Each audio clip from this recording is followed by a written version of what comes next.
My parents promised me my future for my 18th birthday, but gave it to my sister for a redo. They thought humiliating me would break me. They were wrong. A year later, my success triggered a jealous meltdown that exposed every lie and destroyed the family they chose over me. This is where the story truly begins, and you won't want to miss what happens. Make sure you're subscribed to see it through to the end. We're always curious. Where in the world are you all watching from today? Let us know in the comments. The day I turned 18, I woke up with a feeling of pure, unadulterated lightness. It was a physical sensation, as if the anxiety I'd carried in my chest for years had finally dissolved. Today was the day of the promise, a day my parents, Mark and Helen, had been talking about since I was 15. It wasn't just a birthday, it was a coronation. It was the day I would be given my future. The promise had two parts. The first was the college fund, a substantial account my parents had set up, which would be transferred into my name. It was enough to cover all 4 years at the prestigious design university I'd been accepted to. The second part, the part that made my heart ache with longing, was my grandfather's car. It was a 1968 vintage Mustang, cherry red, which he had left to my parents to restore and give to me when I was responsible enough. For the past 6 months, I had helped my dad in the garage every weekend, sanding, painting, and learning the engine. It was more than a car. It was a symbol of my grandfather's belief in me, and it was my key to freedom. The party was set for a sunny afternoon in our backyard. My mom, Helen, had gone all out. White tents, string lights, a catered buffet, it was far more elaborate than anything I would have asked for. I was a quiet person, a digital artist who spent most of my time lost in my tablet, creating worlds. My older sister, Eliza, 4 years my senior, was the opposite. She was the family's main event, a whirlwind of drama and demands, and I had long ago learned to make myself small to avoid being caught in her turbulence. But today was supposed to be my day. I mingled with our relatives, my Aunt Caroline giving me the tightest hug. "I am so proud of you, Clara," she whispered, slipping a card with a generous check into my hand. "That design program is lucky to have you." "I just can't wait to drive there," I whispered back, giddy. "It's time for the presentation," my dad, Mark, called out, his voice booming over the speakers. He and my mom stood on the small patio, my mom holding a microphone. This was it. I felt a nervous thrill. "As you all know," my mom began, her voice bright, "today is a very, very special day. It's our Clara's 18th birthday." A polite, warm applause rippled through the guests. I stood near the front, my hands clasped. "But," my mom continued, and her voice wavered. A small, confused frown crossed my face. I saw her look to the side. My sister, Eliza, was standing just inside the patio door, her face a mask of streaming tears. She was holding a crumpled tissue, her shoulders shaking in a way that was both dramatic and deeply familiar. "But," my mom said again, "in celebrating Clara, we were reminded of another 18th birthday. One that wasn't so happy." My stomach dropped. I knew, with sickening certainty, what was happening. 4 years ago, on Eliza's 18th birthday, her boyfriend of 3 weeks had broken up with her via text. She had locked herself in her room, and the entire party was canceled. My parents had spent a fortune trying to make it up to her, but it had become family legend. The ruined 18th. "Eliza, honey, come here," my dad said, beckoning her. She glided forward, a perfect portrait of tragic beauty. "Eliza has been feeling overlooked," my mom said, her voice thick with forced sympathy. "She feels it's unfair that Clara gets all of this, when her own milestone was so painful. She never got her moment. So, we've decided to make a little change, to make things right." The air in the yard felt thick and silent. I could feel Aunt Caroline's eyes on me. "We want to celebrate both our girls today," my dad announced, forcing a smile. "So, Eliza, this is for you." My dad reached into his pocket and pulled out the set of keys. Not the keys to my mom's sedan. The keys. The ones with the vintage Mustang fob I had picked out myself. He walked over and placed them in Eliza's hand. "Happy birthday, Redo, sweetheart," he murmured, loud enough for the mic to catch. Eliza's tears vanished, replaced by a gasp of pure, smug triumph. "Oh, Daddy, thank you." She ran to the driveway where the car was parked, a giant red bow on its hood, a bow I had tied that morning. I couldn't breathe, the world tilted, my car, my grandfather's car. "And the college fund?" my mom said, her voice now high and strained, trying to reclaim the party. "Well, what's fair is fair. We've decided the only fair thing to do is to split it, half for Clara's future and half for Eliza, so she can have a fresh start too." From the side of the tent, two of Eliza's friends suddenly unfurled a massive, pre-printed banner. In glittery pink letters, it read, "Happy 18th Redo, Eliza." They had planned this. My party, my theme, my gifts, it was all a Trojan horse for her. The applause from the confused guests felt like static. I looked at my parents, smiling awkwardly at their Solomonic decision, and then at my sister, who was already in the driver's seat of my car, posing for selfies. The betrayal wasn't just about the money or the car. It was the realization that I was a supporting character at my own party. I was the price they were willing to pay to keep Eliza from having a tantrum. I didn't cry, I didn't scream, I just felt cold. The lightness I'd woken up with was gone, replaced by a core of solid, unforgiving ice. For a full minute, I just stood there, frozen. The sounds of the party returned in distorted waves, the oohs and ahs as Eliza revved the engine, the nervous clinking of glasses, my mother's strained laughter as she tried to direct people back to the buffet. My world had shrunk to a single, pulsing point of betrayal. A hand touched my arm. It was Aunt Caroline. Her face was pale, her lips pressed into a thin, furious line. "Clara," she said, her voice low and steady. "Are you all right?" I turned to look at her. I think I tried to nod, but my head wouldn't move. I felt disembodied, like I was watching this happen to someone else. I saw my dad pat Eliza on the head as she got out of the car, dangling the keys from her finger.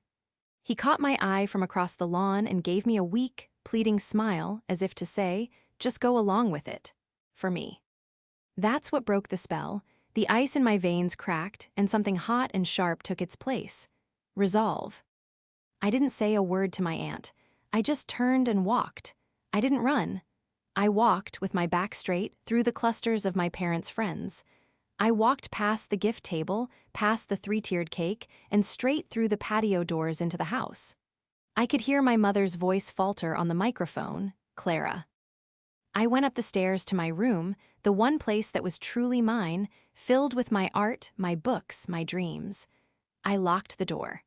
I pulled my largest duffel bag from the closet and began to pack. My laptop, my drawing tablet and stylus, my hard drives, my portfolio, the scholarship acceptance letter. I packed clothes, toiletries, and the shoebox from under my bed that contained my own, hard-earned savings from the few art commissions I'd done. A frantic pounding started on the door. "Clara, Clara, open this door. You are not going to ruin this for your sister." It was my mother, not "Are you okay?" Not "We're so sorry," but "Don't ruin this for Eliza." I zipped the bag. I slung it over my shoulder and unlocked the door. Helen, my mother, stood there, her face flushed with anger and embarrassment. "What do you think you're doing? You are marching right back out there, and you are going to smile and wish your sister congratulations." "No," I said. My voice was quiet, but it didn't shake. "I'm not." "Don't be so dramatic, Clara," she snapped. "We're still splitting the fund. It's fair. You're still getting a huge amount of money. A car is just a thing. Family is more important than things." "Was it family when you planned this?" I asked, gesturing to the banner I could see from my window. "Was it family when you took my grandfather's gift to me and gave it to her, the fund? That half isn't enough for the design program. You know that. You just destroyed my entire 4-year plan. You can go to the community college for 2 years." She hissed, her eyes darting nervously down the hall, afraid a guest might hear. "It's a perfectly good school. Your father and I we have to keep the peace. You know how sensitive Eliza is. This has been eating at her for years." "And what about me?" I asked, my voice finally cracking, not with tears but with a cold anger. Am I not sensitive? Am I not your daughter? Or am I just the easy one you can steal from to placate the hard one? My mother's face hardened. You are being incredibly selfish. I just looked at her. Her words echoed in my head. A car is just a thing. You are being selfish.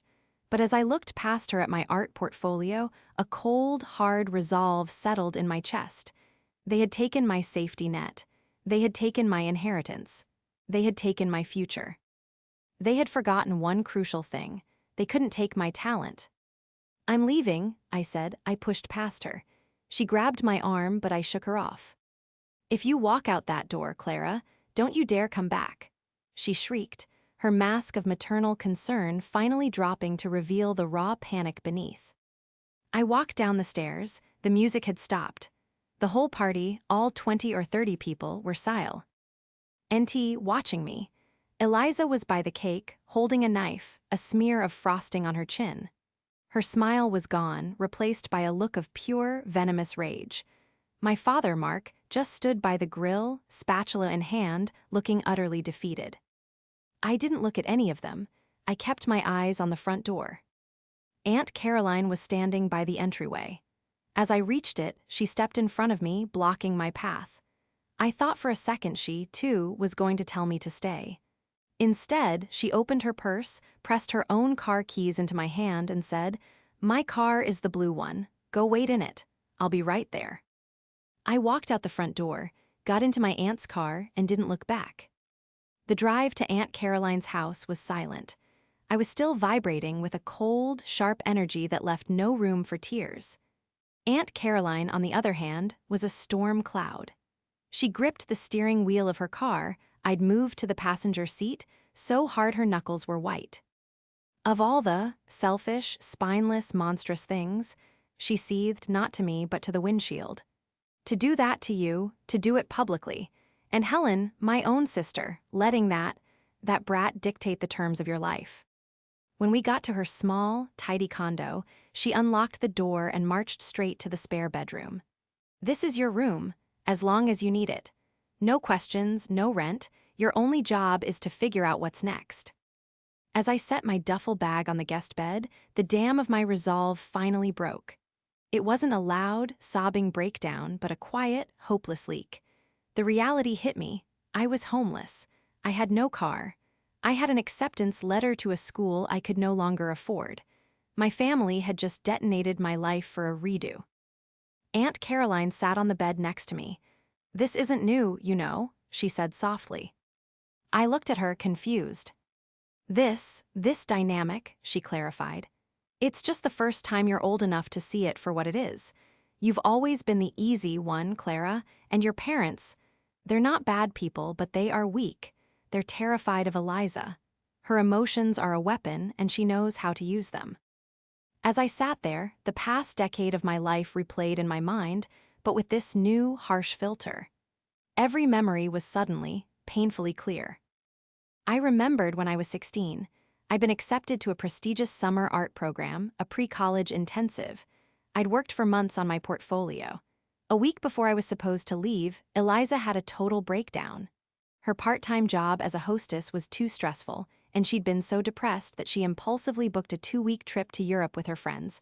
My parents sat me down. "Clara, honey, we just can't afford both. And Eliza, she really needs this." I stayed home. I spent my summer painting our living room and designing a new logo for my dad's small consulting business, for free. I remembered my grades. My straight A's in advanced placement classes were met with a simple, "That's nice, dear." They were expected. But Eliza's C+s at the local college she was attending and failing were a cause for celebration. She's trying so hard. Then Aunt Caroline brought up the memory I'd buried. "Do you remember your 10th birthday?" she asked. "The puppy." I flinched. I had been promised a golden retriever puppy. I had the name picked out, Pixel.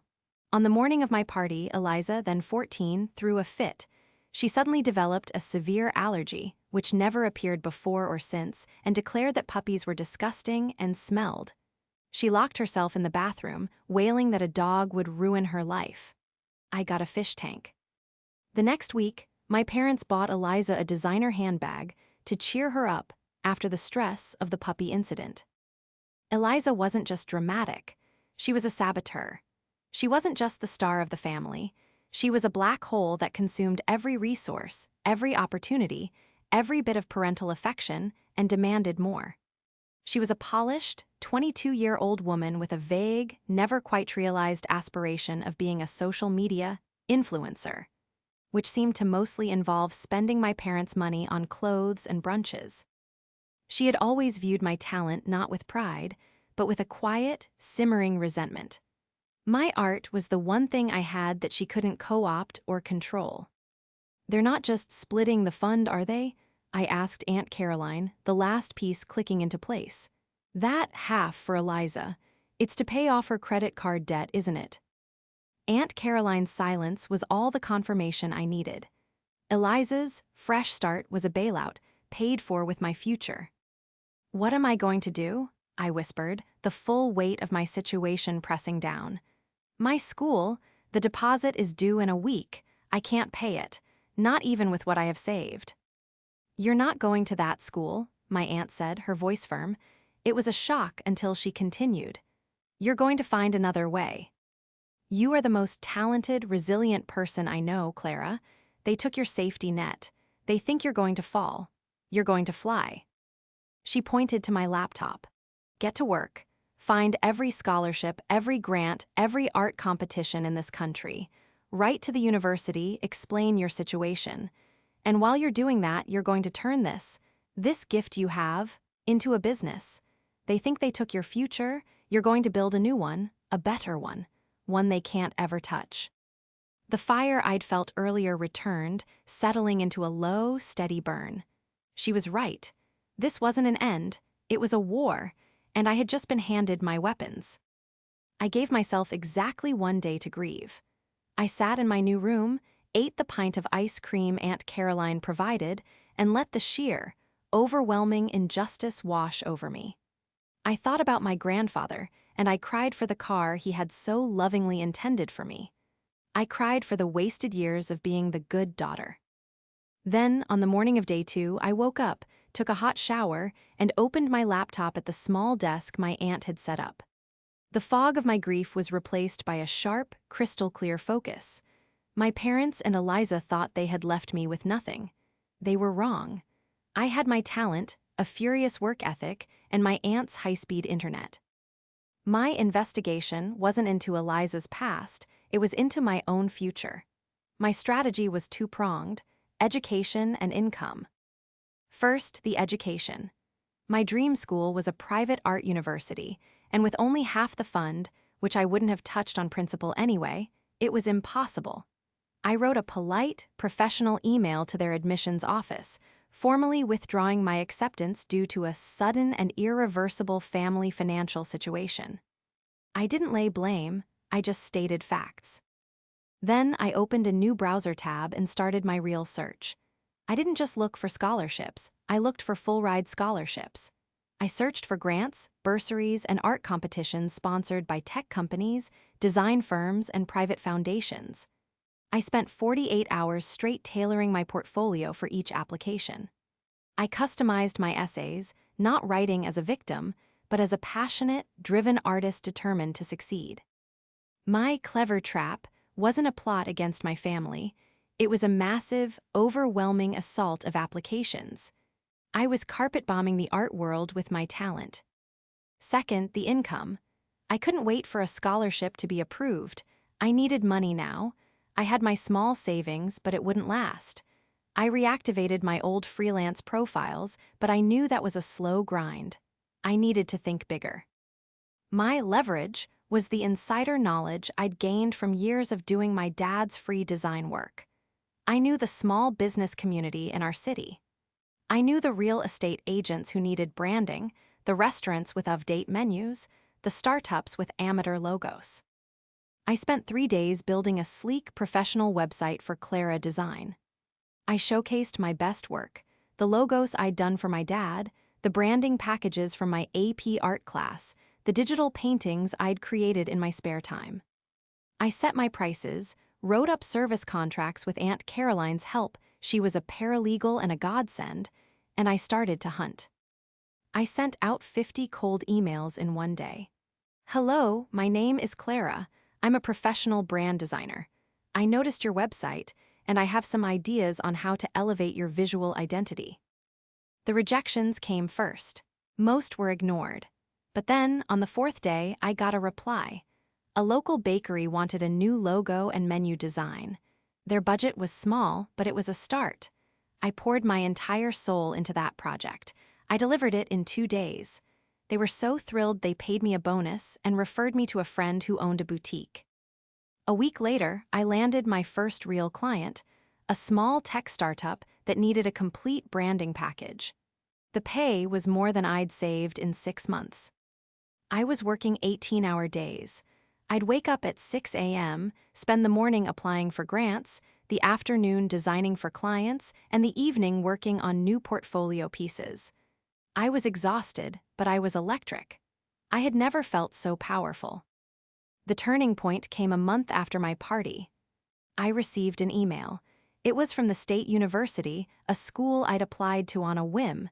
It wasn't my private dream school, but it had an excellent practical design program. The email was titled, "Congratulations, Future Founders Scholarship." I opened it, my hands shaking. Dear Clara, on behalf of the selection committee, we are thrilled to offer you the Future Founders Full-Ride Scholarship for your 4-year undergraduate program. Your portfolio was, in a word, exceptional. We believe your drive and vision are exactly what this program is designed to support. The scholarship covers full tuition, room, and board. I read the email 3 times. A full ride, not a loan, not a split fund, a F. All ride, earned entirely by me. I fell back in my chair, the tears finally coming not of sadness, but of a fierce, explosive joy. Aunt Caroline came running in. I just pointed at the screen. She read it and let out a whoop that shook the windows. That's it, Clara. That's it. You did it. You are free. I had my education. I had my fledgling business. I had a roof over my head. And for the first time in my life, I owed my parents nothing. The trap was set. My success was the trap, and they were all about to walk right into it. 2 months had passed since I walked out. Life at Aunt Caroline's had settled into a productive, peaceful routine. My freelance business was growing steadily, and I had already paid the very small deposit for my dorm at the State University, using my own money. I was scheduled to move in at the end of the summer. My parents, Mark and Helen, had tried to reach me, of course. First came the texts, "Clara, this has gone on long enough. Come home." Then the voicemails, "We are very disappointed in your behavior. You are tearing this family apart." I hadn't responded to a single one.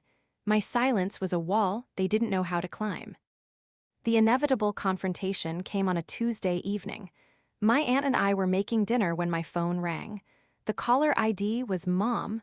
I looked at my aunt. She just nodded. "You're ready." I took a deep breath and answered, putting it on speaker. "Hello." "Clara, thank goodness." My mother's voice was a rush of artificial brightness.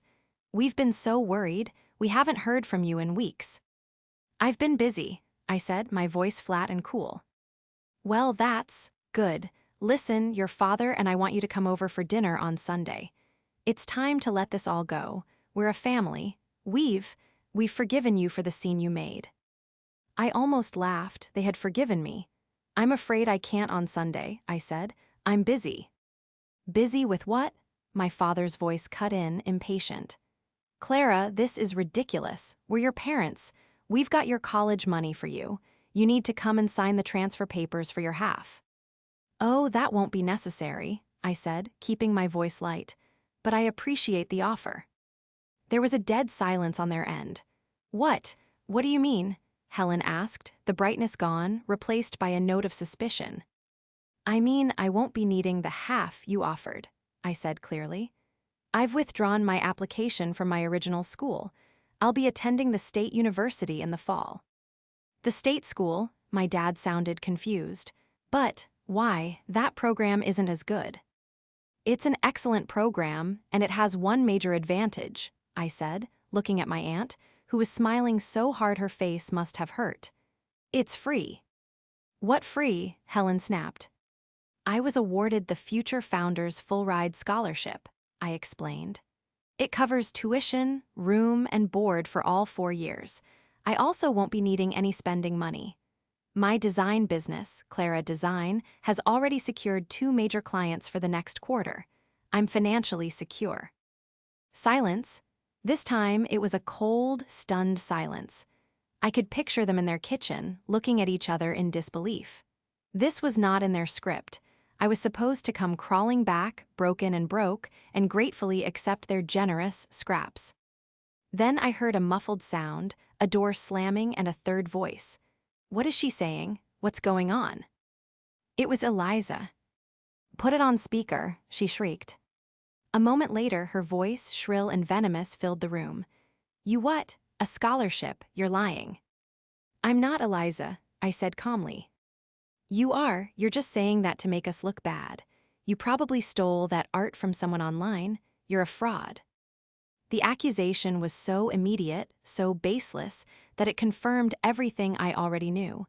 It was never about fairness for her. It was about me not having more than her. My success was a personal, mortal insult. You know, I continued, as if she hadn't spoken, it's funny. When you took my college fund, you thought you were taking my future. But you just took away my one and only distraction. You forced me to focus. So, really, I should be thanking you. You ungrateful. Eliza sputtered, incoherent with rage. Mom, Dad, I said, my voice turning to steel. Keep the entire fund. Give it to Eliza. It sounds like she'll need it. I have to go. My client is waiting on a design proof. Goodbye. I hung up. My aunt and I stood in the kitchen for a beat. Then we both burst out laughing. It was a giddy, liberating, slightly hysterical laugh. The first confrontation was over. I had drawn the new battle lines. I wasn't their victim. I was their competition, and I was already winning. My phone immediately started ringing again. My mother, then my father, then Eliza. I powered it off. Spaghetti, I asked my aunt. Spaghetti, she agreed. The next year was a blur of motion. I moved into my dorm T State University and threw myself into my work with a singular, ferocious focus. My case, the irrefutable proof that I was better off without them, was building itself, one success at a time. My design program was fantastic. I wasn't just a number, I was a star. My professors, impressed with my freelance portfolio, fast-tracked me into advanced branding and UI/UX design courses. My freelance business, which I ran from my dorm room, exploded. My startup client's project won a local tech award, and my design was featured in the article. Suddenly, I wasn't just cold emailing clients, they were coming to me. By the spring of my freshman year, I had saved enough to move out of the dorm and into a small, sunlit studio apartment with a friend. I signed the lease myself. I paid the deposit myself. The feeling of turning that key in my own lock, a door that no one could threaten to close, was a victory sweeter than any birthday party. Meanwhile, the reports from the front lines, as Aunt Caroline called them, were grim. My parents had been shunned by most of the family after the party. My aunt told me that my other relatives had called them, disgusted by their behavior. Eliza's life, predictably, was not the grand redo she had envisioned. The vintage Mustang, a car that required care and respect, was a disaster. She scraped the side on a parking garage pylon, complained constantly about the cost of gas and maintenance, and finally, after getting 2 speeding tickets, my parents sold it at a huge loss, likely to pay for her college. She was still flitting between part-time jobs, raging that no one appreciated her or recognized her talent as an influencer. Her main talent, it seemed, was alienating everyone around her. Her desperation began to escalate. She found my professional art Instagram account. Suddenly, I was getting a flood of nasty comments from brand new, anonymous accounts. This art is stolen. What a fraud. She's not as good as she thinks. Total fake. A year ago, it would have devastated me. Now, I just sighed, set my profile to private, and went back to work. Eliza was playing in the mud, and I was building a skyscraper. My parents' attempts at reconciliation were just as misguided. They didn't apologize. They tried to buy their way back in. My father sent me a $200 check for my 19th birthday. For art supplies, love, Dad. I mailed it back with a polite 3-line note. Thank you for the thought, but I am financially secure. All my supplies are covered by my business account. I hope you are well. Clara. According to my aunt, this polite, professional rejection sent my father into a spiral. They needed me to be the struggling victim. They needed me to need their half of the fund, because if I didn't, what they had done was not a fair compromise, but a cruel and pointless act of theft. My success was not a joy for them, it was an indictment. The final invitation arrived in the fall of my sophomore year. It was a thick, cream-colored envelope for my parents' 25th wedding anniversary. They were throwing a massive, expensive party at a high-end restaurant, a clear attempt to buy back their social standing and project an image of a happy, successful family. I was going to throw it away. You should go, Aunt Caroline said, sipping her tea. Why, I said, shocked. Why would I ever walk back into that room? Because you're not the same person who walked out of it, she said simply. You're not that 18-year-old girl they humiliated. You're a 20-year-old woman who is more successful, more independent, and more at peace than any of them. They held that party to break you. You'll go to this one to show them that they failed. The case is built, Clara. It's time to present it to the jury. She was right. I bought a new dress, a simple, elegant dark blue sheath. I didn't arrive with a date. I arrived, as always, with Aunt Caroline. I was calm. I was ready. The restaurant was exactly as I'd expected, opulent, hushed, and filled with the strained, false cheer of people trying to forget. My parents, Mark and Helen, stood near the entrance, greeting guests. When they saw me, their faces were a bizarre mix of relief, panic, and a strange, assessing pride. I was their lost, rebellious daughter, but I also looked good. I looked successful. Clara, my mother breathed, moving to hug me. I didn't flinch, but I didn't return it. I just gave her a polite, cool kiss on the cheek. Hello, Mom, Dad, happy anniversary. You look wonderful, my father stammered, his eyes scanning me. So grown up. Thank you, I've been working hard, I said. We moved into the main room. The extended family was all there, cousins, uncles, and my parents' friends. The reaction was immediate. Relatives I hadn't seen in over a year rushed over, and their welcome was not polite. It was warm. Clara, we heard about your scholarship. That's incredible. My son saw your designs for that tech compan. Why, that's your work. It's brilliant. Caroline has been telling us how well you're doing. We are all just so proud of you. I felt a warmth spread through my chest that had nothing to do with my parents.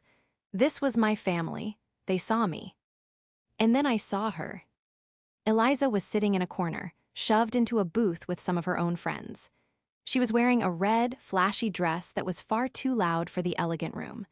She was watching the scene, her face a thundercloud of pure, unfiltered jealousy. Her redo had soured. Her fresh start had led nowhere. And here I was, the person she had tried to destroy, being celebrated by the very people she'd wanted to impress. The dinner was tense. My parents made a toast, talking about weathering storms and the importance of family. It was all coded language, and it made my skin crawl. The snap came, as it always did, from Eliza. My father, in his main speech, raised his glass. And I just want to say, I'm so proud of both my daughters. Eliza, who is finding her way and exploring her options, and Clara, who, well, she's just doing so great in school. This boathism, this weak, pathetic attempt to create a level playing field where one didn't exist, was what finally broke Eliza. She stood up, her chair scraped loudly on the stone floor. Doing great, she said, her voice shaking but loud enough to carry. She's rubbing it in our faces. The room went dead silent, every eye snapped to her. Eliza, honey, sit down, my mother hissed, her face pale. No, Eliza shrieked, and now the facade was gone. This was the true, raw, 3-year-old tantrum. It's not fair, she gets everything, she always has, I just wanted one thing, just her stupid, stupid party, I deserved it. My 18th was ruined. A cousin from across the room, confused, asked, "What are you talking about, Eliza? Her party? That was over a year ago." Eliza's wild, tear-filled eyes locked onto me.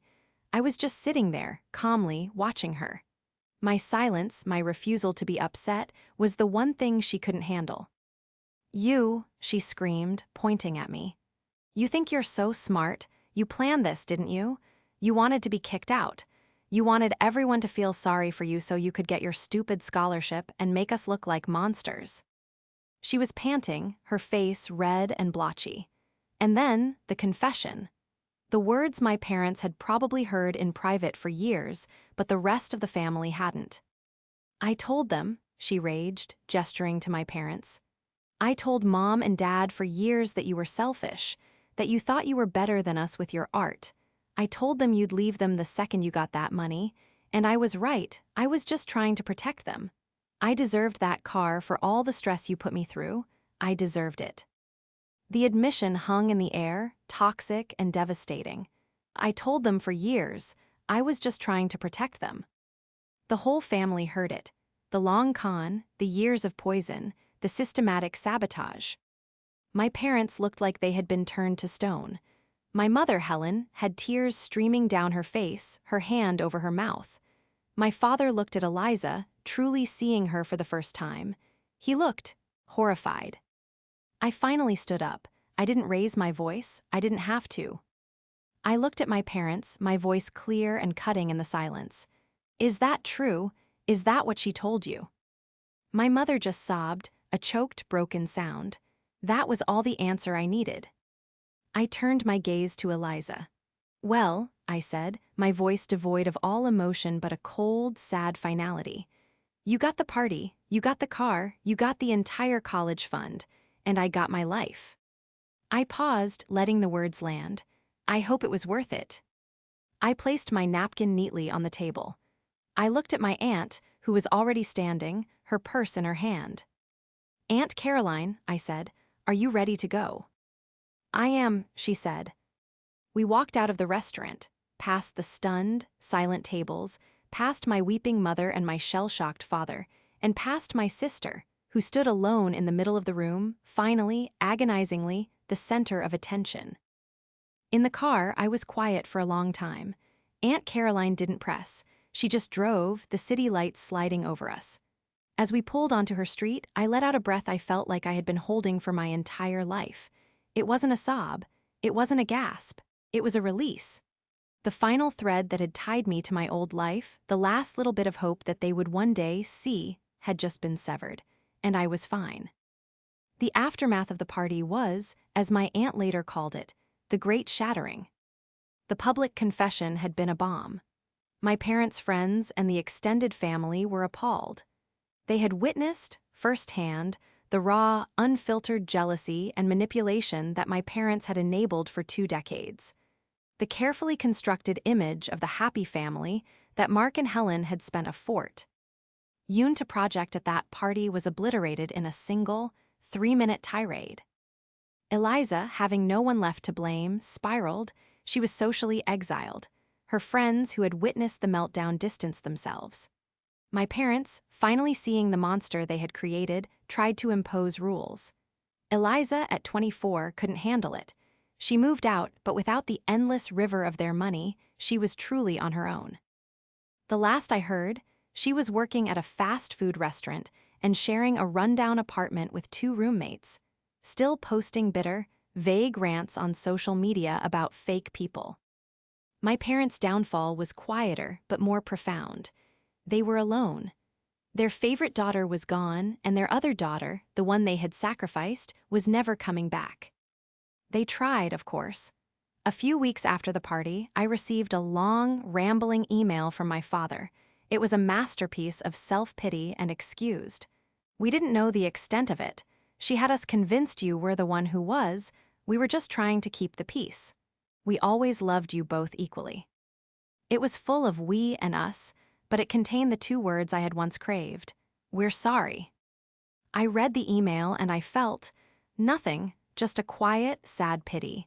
Their apology was 2 years too late, and it wasn't for me. It was for them. They wanted forgiveness so they could feel better. I never replied. My reconciliation was not with them. It was with Aunt Caroline, who had become the mother I'd always needed. She was my family. She was at my graduation 2 years later, whooping louder than anyone as I accepted my degree with honors. My life, the one I built from the ashes, flourished. My freelance business grew into a full-fledged design agency. I hired my first employee. By the time I was 23, I was signing a lease on a beautiful corner office in the city's tech district. The same week, I made the final payment on a brand new, reliable, safe car that I had bought for myself. One evening, I was in my new office, sketching out a design for a national client, a contract worth more than the entire college fund my parents had taken. I looked out the window at the skyline. My phone buzzed. It was a text from Aunt Caroline. "Dinner tonight? My treat." I smiled, picking up my keys. "On my way," I texted back, "and it's my treat." I walked out of my office, locking the door to a business I had built, to drive to a home I had made, to have dinner with the family I had chosen. My parents' family was shattered, but I was whole. I had left without looking back, and I had found in the end that I didn't need what they promised me. I just needed myself.